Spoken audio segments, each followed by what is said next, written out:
Tensions in the Middle East have reached a critical boiling point tonight, as the United States launched precision strikes on Iranian territory.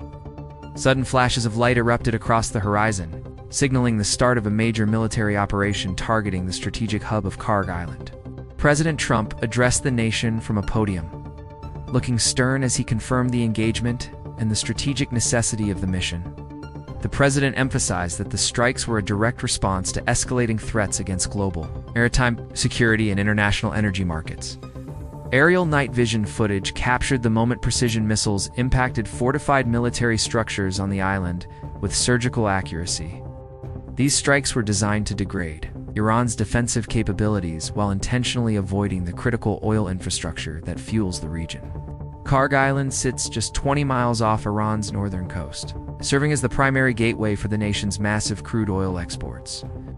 With over 85% of Iran's oil passing through this single point, it is one of the most vital maritime choke points on Earth. Massive crude oil tankers are seen docked at the island's industrial piers, illustrating the sheer scale of the energy operations handled here. Despite the heavy bombardment of military targets, the vital oil storage tanks remain standing, testament to the precision of the U.S. strikes. The Strait of Hormuz remains a central bargaining chip in this conflict, as any closure would devastate the global economy instantly. A U.S. carrier strike group is currently patrolling these waters, ensuring that navigation remains open despite the local military escalation. Global markets reacted sharply to the news, with oil prices surging past $100 per barrel in a matter of hours.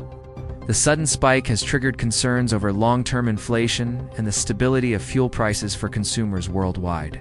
In the United States, gas stations are already seeing price increases.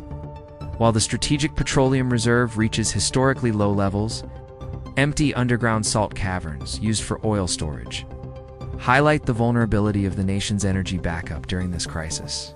The strategic value of Kharg Island dates back decades, particularly during the 1980s Iran-Iraq War, when it was a frequent target. History seems to be repeating itself as modern-day defenses, including hardened bunkers, are once again tested by superior air power. Iran has responded by deploying advanced mobile missile launchers across the island's rugged terrain, preparing for a potential follow-up strike. The threat of asymmetric war looms large, with swarms of fast attack boats capable of harassing larger naval vessels in narrow channels. Naval mines remain a silent but deadly concern for any commercial vessel attempting to navigate the volatile waters around the island. Satellite imagery released today shows the thermal signatures of the strike locations, confirming the total destruction of military radar sites. The international community is now scrambling to react, with urgent meetings scheduled at the United Nations to prevent further escalation. Leaders from Israel and various regional powers have issued statements, while Hamas officials were seen in separate high-level briefings. The United States has made its position clear. The freedom of navigation in the Persian Gulf is non-negotiable and will be defended. As the world watches the horizon for what comes next, the silhouette of a naval destroyer remains a symbol of this resolve.